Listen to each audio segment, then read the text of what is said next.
Si on t'a déjà dit que tu étais de trop intense, trop à fleur de peau, trop émotive, alors t'as sûrement dû apprendre à te brider, à retenir tes larmes, à rire potentiellement pour cacher l'impact. Ce podcast, ce n'est pas juste pour les hypersensibles, c'est pour celles et ceux qui ressentent tout et qui n'en peuvent plus de devoir s'adapter à un monde qui ne ressent rien. Hello Glow Girl, j'espère que tu vas bien et que tu es prête à rayonner aujourd'hui comme d'habitude. On est dimanche, 10h, c'est notre rendez-vous de la semaine en pyjama avec une boisson et on va parler d'un sujet, je trouve, qui pour moi me touche énormément. Donc, je pense que je ne suis pas la seule, encore une fois. Je vais vous parler de ressentir ces émotions, d'être un peu, sensible, à l'extrême presque. Moi pendant très longtemps, j'ai essayé de moins ressentir, de gérer mes émotions. On m'a très souvent dit que j'étais, émotive, fragile, instable. Mais moi je sais que je suis pas faible et que c'est juste que je perçois plus fort les choses. Alors, si j'ai mis des années à comprendre que j'étais pas forcément cassée, et ben juste que j'étais connectée à ce que les gens, eux, essayaient de fuir, et ben reste avec moi parce que dans ce nouvel épisode, c'est le sujet qu'on va traiter et j'espère qu'il te fera plaisir. On y va encore avec un nouvel épisode de cette saison 1, que je sois dans tes oreilles ou bien si tu es en train de regarder la vidéo. Je te souhaite bienvenue sur ce podcast et c'est parti avec ce nouvel épisode. Honnêtement, être très sensible, c'est pas juste, pleurer devant un film, une série ou quelque chose comme ça. C'est juste aller ressentir jusqu'à l'ambiance d'une pièce, c'est s'effondrer pour une toute petite phrase sans importance pour quelqu'un d'autre, c'est avoir le cœur en alerte tout le temps. Honnêtement, pendant très longtemps, je dirais même jusqu'à avant ma grossesse, je ne pleurais pas pour un film, sauf un seul, The Last Song, avec Miley Cyrus. Sinon, tous les autres films, je ne pleurais pas, je ressentais rien. Enfin, vraiment, même la peur devant les films d'horreur, je ressentais pas. Donc, c'est vraiment pas de la sensibilité à ce point-là. C'était vraiment, par contre, toute petite, mais toute petite. Je me souviens encore à l'école primaire quand on se moquait de moi parce que tout le temps je pleurais. Je me souviens de mes parents qui m'ont disputé je sais pas combien de fois à table et où j'étais là en train de serrer les mâchoires pour m'empêcher de pleurer. Ça va être, quelque chose que, je sais pas, les personnes avec qui je suis en couple font ou ne font pas, qui vont me blesser. Mes amis parfois qui juste font des choses ou ne font pas des choses, pareil, ça va me blesser. Pendant très, très longtemps, j'ai cru juste que j'avais un problème, hein. Je me suis jamais dit que j'avais une dose de sensibilité qui était plus élevée peut-être que la normale ou quelque chose comme ça. Peut-être, plus un trouble aussi, j'en sais rien. J'ai même pour le coup, j'ai jamais demandé, si, je pouvais être atteinte de certains troubles des émotions, à mes psychologues ou à mes professionnels, enfin, des professionnels de la santé mentale.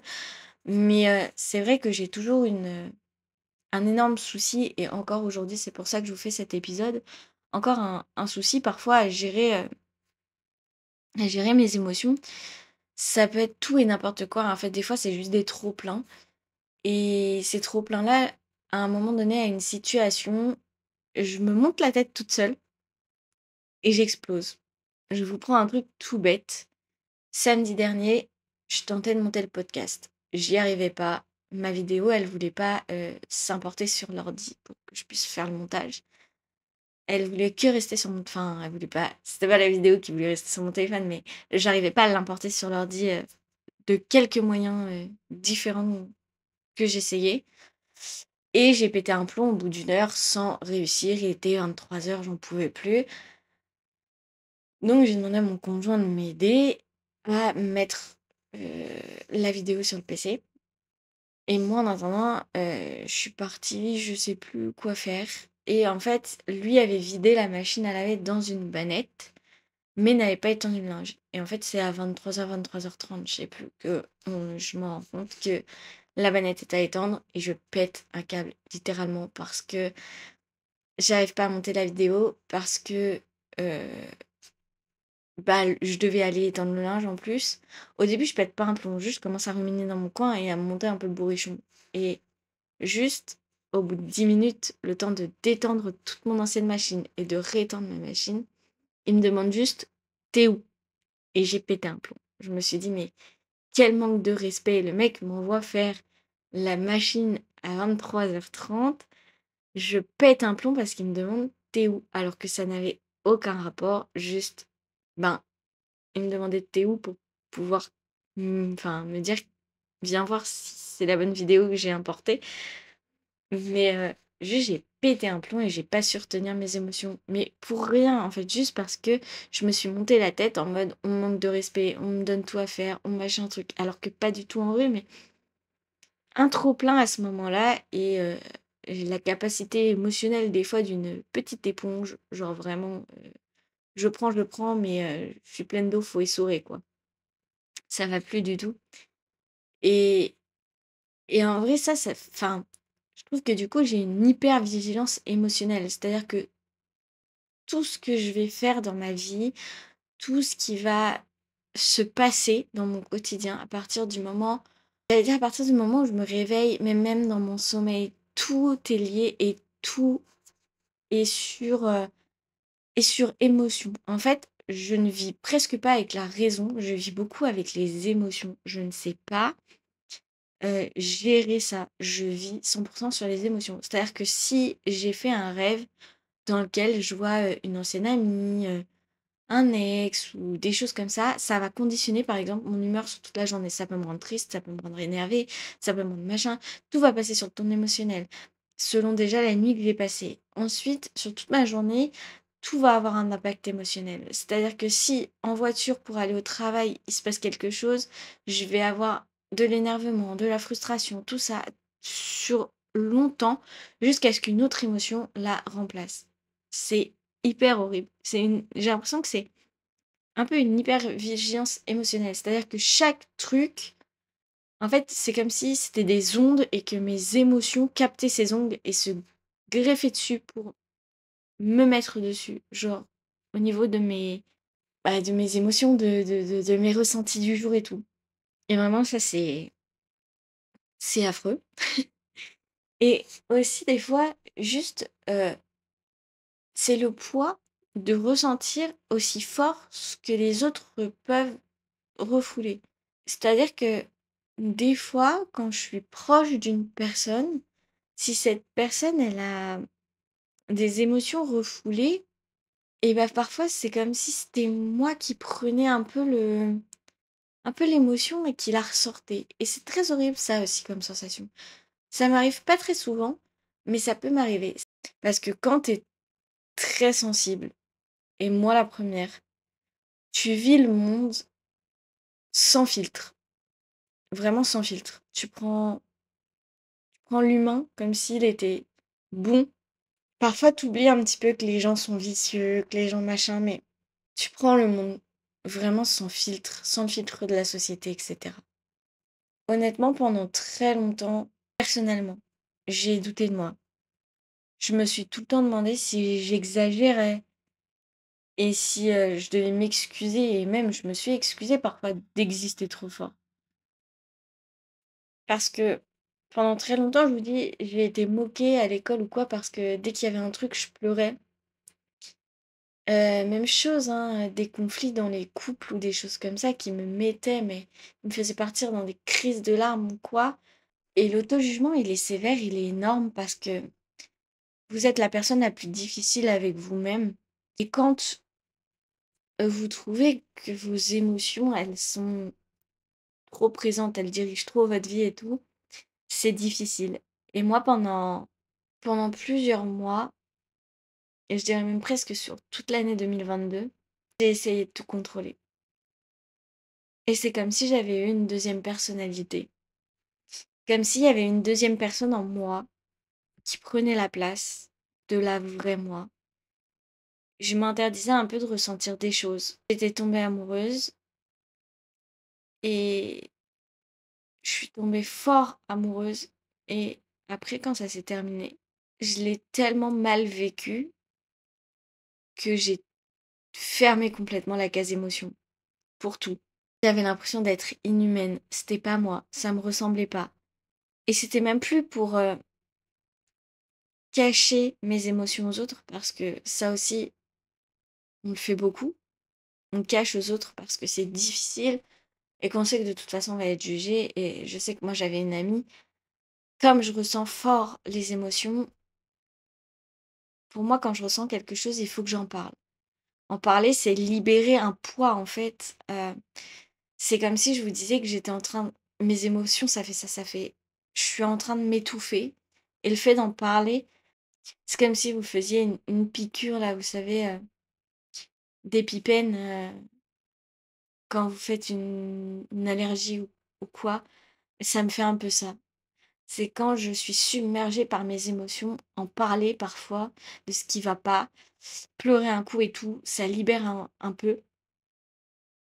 Et je sais que j'avais une amie à l'époque de cette rupture. Alors certes, j'en parlais beaucoup, mais parce que ça me faisait extrêmement souffrir. Et elle en pouvait plus, et juste elle m'envoyait bouler. Et ça m'a vexée en plus déjà des sentiments et des émotions que j'arrivais pas à gérer. Et vraiment à ce moment-là, ça a vrillé dans ma tête. Et je me suis dit, mais enferme, enferme ces émotions, enferme ta personnalité, c'est pas ça que les gens veulent. Les gens t'aiment pas pour ce que t'es. Regarde, ça vient de se fermer. Justement, cette relation, elle s'était terminée parce que aussi, j'étais très sensible et j'avais tellement peur de perdre ce garçon que du coup, ça pétait un peu dans ma tête et tout. Je pleurais beaucoup, etc. J'avais tout le temps peur de le perdre. Enfin bref. Et du coup, ça a mené aussi, je pense, à la fin de la relation. Et tout ça, ça m'a vraiment fait me dire, mais tes émotions, elles sont de trop. Arrête. C'est plus cache-les, là, c'est étouffler, tue-les, en fait, ces émotions, parce qu'elles n'ont pas lieu d'être. Mais parfois, on a du coup, nous, qui sommes plus sensibles que la normale, voire hypersensibles pour certains d'entre nous, et ben, on est dans des relations compliquées quand on est face à des gens qui paraissent ou qui sont moins sensibles. Par exemple, mon conjoint là actuel, c'est clairement une pierre, genre vraiment. Genre c'est un caillou, il vous montrera pas ses émotions ou alors s'il vous montre ses émotions, c'est vraiment c'est aller trop loin et parfois c'est compliqué et très souvent dans ma tête, c'est compliqué. Je pense que toutes les semaines ou toutes les 2 semaines, je suis triste et je lui dis que j'ai besoin qu'il me parle de ses émotions, de ses ressentis. Parce que je lui dis parce que j'ai l'impression des fois qu'il m'aime pas, alors que je sais très bien, je le vois, mais juste il le dit pas. Et ça, pour moi, qui ai besoin de mots, qui ai besoin d'être rassurée, qui ai besoin. Je sais que c'est horrible, mais c'est juste comme ça, je suis juste sensible. Et bah pour moi, c'est plus dur. Et des fois, ça mène à des disputes inutiles, juste parce qu'on n'est pas d'accord sur la manière d'exprimer les choses. Et du coup, ça amène parfois à finir par croire que c'est mon ressenti qui a un problème à corriger, plutôt juste de le percevoir comme un langage à écouter. Honnêtement, je vous le dis, je pense que cet épisode, il est un peu dur à tourner et j'ai un peu les larmes aux yeux parce que c'est un sujet très sensible et tout le temps actuel chez moi. Et c'est plutôt difficile d'en parler parce que même en vous en parlant, parfois j'ai peur encore qu'on me dise que je suis dans le trop. Je voulais vous parler de ça parce que c'est vraiment important. Parce que un jour, j'ai vraiment, et encore aujourd'hui, vraiment arrêté de vouloir être dure avec moi-même parce que j'ai pas à changer pour les gens, j'ai pas à modeler ma personnalité en face des gens enfin, pour les gens qui sont en face de moi. j'avais pas à mettre cette carapace là de la fille sans cœur, je sais pas trop quoi, que j'ai vécu en 2022, qui me plaisait pas du tout, j'étais malheureuse. Mais j'avais pas le choix en fait. C'est comme si cette personne elle était plus forte que ma personnalité réelle. Et, et parfois encore je change et maintenant c'est terminé. Mais juste après j'ai beaucoup changé encore et j'ai essayé de me libérer un peu plus et de redevenir moi vis-à-vis de mon conjoint actuel. Mais même ça c'était difficile. Et il y a eu plusieurs fois où bah, j'ai eu du mal à relâcher mes sentiments et à chaque fois, vous savez, vous les lâchez et il y a un truc qui se passe et vous vous sentez attaqué et du coup, bah, vous vous refermez et après vous vous dites: «Mais non, faut pas que je me referme». Faut juste que la personne d'en face, elle comprenne que j'ai le droit de ressentir ça et il faut qu'elle le comprenne et du coup, à partir de là, j'ai commencé à apprendre à être plus douce avec moi-même. Heu, j'ai commencé à avoir ma sensibilité comme une clairvoyance émotionnelle, c'est-à-dire que mais oui, je ressens les choses un peu plus sensibles. Après, j'ai peut-être plus une âme, je sais pas, comme on dit, une âme d'artiste. Je dirais pas que je suis une artiste, mais voilà, je suis plus sensible aux choses qui m'entourent, je suis plus sensible aux gens, je suis plus sensible, à ce qui se passe. Voilà. J'ai appris à poser des limites aussi, sans culpabilité. C'est-à-dire que maintenant, je ressens des choses, j'ai besoin que les gens le comprennent. Si elles veulent pas le comprendre, et ben, c'est presque pas mon problème. Genre, si dans une discussion, il y a un truc qui me vexe ou quoi, ou que la personne, j'ai l'impression qu'elle écoute pas mon point de vue parce qu'elle veut avoir raison ou je ne sais quoi, je vais le dire parce que je me suis trop longtemps laissé marcher dessus et je me suis pas assez protégée ou je me protégeais différemment, mais ça me blessait quand même, y compris avec le travail, hein. Mais maintenant, ce qui est important, c'est de pouvoir me protéger sans me renier. Vraiment, s'il y a quelque chose à dire dans une discussion avec quelqu'un, je vais le dire parce que il faut que je me protège, il faut que la personne sache qu'elle est allée trop loin ou que ce qu'elle a dit, ça m'a pas plu et qu'elle me réexplique pour que je comprenne mieux et que je parte pas sur un montage de crâne terrible à me faire souffrir parce que j'ai tendance à faire ça aussi, j'ai tendance à mettre des émotions négatives pour aller me faire souffrir parce que j'ai grandi comme ça. Et ça, on le sait, on en a déjà parlé. Mais voilà, en fait, il faut que les personnes aussi en face de moi comprennent comment je fonctionne moi et pas que à moi de comprendre comment les gens fonctionnent et à m'adapter à eux. Parce que si moi je suis plus sensible, je suis plus fragile entre guillemets. Je suis pas plus fragile, mais c'est vraiment des guillemets. C'est-à-dire que les gens, oui, il faut qu'ils fassent attention à comment me parler. À mon ancien travail, on m'a défoncé la tronche pour changer les choses, soi-disant. Je ne fonctionne pas comme ça, mais alors pas du tout. Ils m'ont plus fait souffrir, ils m'ont plus cassé qu'ils m'ont poussé vers le haut. Pour me pousser vers le haut, il faut m'expliquer, il faut me challenger, il faut me donner une raison de vivre. Faut pas me détruire et me casser. Moi, ça marche pas comme ça. Plus tu es négatif avec moi, plus je vais être négative avec moi, plus je vais m'enfermer dans un cercle mauvais. Alors que si tu es positif avec moi, si tu me dis, mais là, tu as les capacités de faire ci, ça, je vais aller creuser et je vais y aller. Parce que je suis plus sensible. Bon, après, ce travail-là, ils faisaient ça aussi parce que je pense qu'ils avaient compris que j'étais plus sensible. Et eux ont attaqué toute ma corde sensible pour me faire partir. Mais les personnes qui arrivent à me comprendre, elles arrivent à me pousser vers le haut. Les personnes qui veulent pas me comprendre ou qui peuvent pas me comprendre, elles vont me tirer vers le bas. Et moi, mon but, c'est toujours d'aller vers le haut, plus d'aller vers le bas. Et ma sensibilité, je suis certaine que c'est pas ce qui me freine, c'est ce qui me connecte, moi, aux autres et à l'authentique. Si toi aussi, du coup, tu te poses cette question de ta sensibilité, de ton hypersensibilité, ou peut-être d'un trouble également, encore une fois, je veux te dire que t'es pas trop. Parce que, comme je le disais avant, t'es pas faible. J'en ai marre d'entendre dire qu'on est faible parce qu'on est sensible. J'en ai marre d'entendre que les hommes, ils ont pas le droit de pleurer ou d'être sensibles, et que sinon ils sont faibles. Non, en fait, il y a pas de faiblesse à montrer ses émotions. Vous êtes juste humain, en fait. Une émotion, c'est humain. Et t'es juste en train de ressentir peut-être ce que beaucoup n'ont pas le courage aussi d'affronter.